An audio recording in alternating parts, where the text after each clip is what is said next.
Is a rom-com dead? What killed it? Let's see if we can find out. Filmmaking has always been a gamble. You never really know what's going to work until you put it in front of an audience. So Hollywood learned a lesson a long time ago. If something makes money, keep making it. Sequels, reboots, spin-offs, shared universes, anything that feels safe.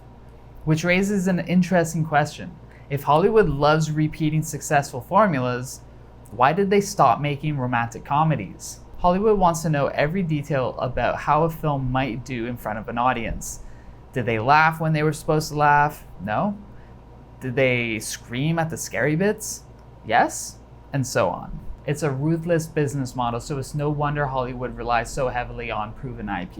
Hollywood doesn't really like taking chances. If some of their intellectual property has done well before and you haven't written yourself into a corner with the story, then of course you're gonna keep wringing out every single last penny from it until it dies a horrible, horrible death. What am I saying? Even if they have written themselves into a corner, they'll just do a spin-off. I mean, why not? Spin-offs are cool, man. But seriously, it's a tough business. I think a pretty interesting case study is on the birth, life, and death of rom-coms. And I'm not talking about the spaghetti western that has a few laughs. I'm talking about the Runaway Brides, the Midnights in Paris, the Leap Years, the true to form romantic comedies. The rom-com really started to take off in the late 80s, early 90s with films like The Princess Bride and While You Were Sleeping. It hit its peak in the early 2000s with films like 50 First Dates and My Big Fat Greek Wedding, which went on to be the highest ever grossing rom-com, taking in over $240 million. The mid-2010s saw the steady decline of the genre, leaving it where it stands today, as an insecure investment for Hollywood tycoons. And for Hollywood, what matters is if the thing is going to make money. And it seems like the appetite for that particular genre died out in the mid-2010s. There's probably a million reasons why the genre tapered off, but one thing's for certain. If people aren't watching it, Hollywood won't make it. In order for a film to just break even at the box office, it would have to take in at least double its budget, just to break even. After you factor in the cost of marketing and the revenue the cinemas take from the ticket sales, there's not a ton left over. And if you're paying A-list actors like Matthew McConaughey to star in his 5th rom-com of the year, that drives the cost of production way up. And that's something a lot of films do to try to get people out to the theater to watch. They attach big name actors with even bigger pay slips to them.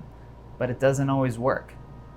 Hollywood tends to stick to things that do work, like IP. If people have already bought into a world, its characters and its quirks, it's much, much easier to get them to buy into that world again. Now, there have definitely been some great rom-coms that have come out already, and I've listed those already in this video. But there have also been some really poor ones. For whatever reason, people seem to have moved on to other genres. I mean, these days it's pretty rare to see a rom-com at the cinema. So what killed the rom-com? Well, I don't think there was one culprit. I think the rom-com died from 1,000 tiny cuts. Changing audiences, rising budgets, streaming, dating culture, superhero films, and Hollywood's obsession with franchises. Maybe it was the dawn of the new era in film. Iron Man was released in 2008, opening the floodgates for superhero films, which include both romance and comedy, but tie them together with some good old-fashioned action. Maybe it was the dating culture. Rom-coms often sell an idealized version of romance. You accidentally bump into your soulmate, you chase them through an airport, make one grand romantic gesture, and suddenly everything works out. But dating in the age of apps, social media, and endless swiping feels very different.